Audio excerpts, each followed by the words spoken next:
For the last 11 years, I've been living in the world of finance and financial technology. Although I dropped out of finance as a major as a sophomore in college, I found myself living on Wall Street, working on Wall Street. And for much of this time, you're immersed in the world of investing. And over the last 3.5 years or so, I've thought more and more, I've read more, I've talked to people about investing, and there's lots of different takes, lots of different opinions, which is great, and that's why we have a market.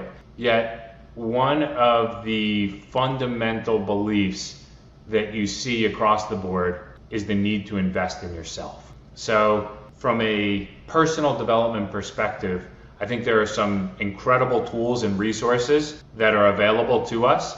For example, books. You have the ability in a few hours, a few days, whatever the case may be able to digest what took somebody years or a lifetime to put into a couple hundred or so pages.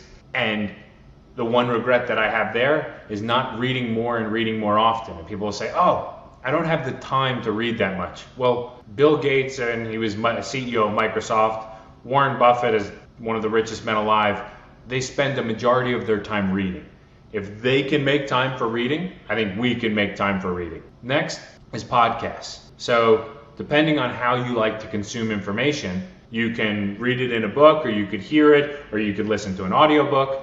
But what's interesting about podcasts is you get to hear brilliant people think through and talk through their experiences, and you get real live questions and feedback and kind of pushing and pulling on those ideas. And not all of us will have access to some of the incredible guests that are on certain podcasts. So I thoroughly enjoy the Tim Ferriss podcast. I enjoy the guests that are on there. And I think it's an interesting way in a couple of hours to get access to brilliant high performers and learn from them and their experiences. And last but not least are classes.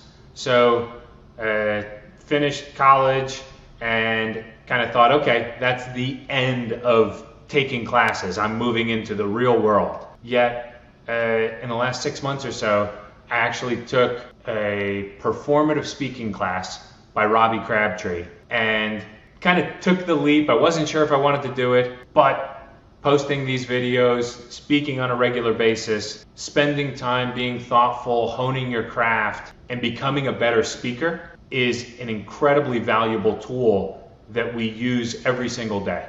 So when taking Robbie's class, not only did I think about, and not only do I continue to observe people and their speaking patterns and their techniques differently than I did before, I was also challenged with some of the questions and some of the content that Robbie forces you to think about. Although I'm not a founder looking to go raise venture capital funding, so I wasn't your typical client for his class. The way he pushes you to think about your why, to think about your origin story, to think about your passion, it's something that both learning in the process and thinking about yourself.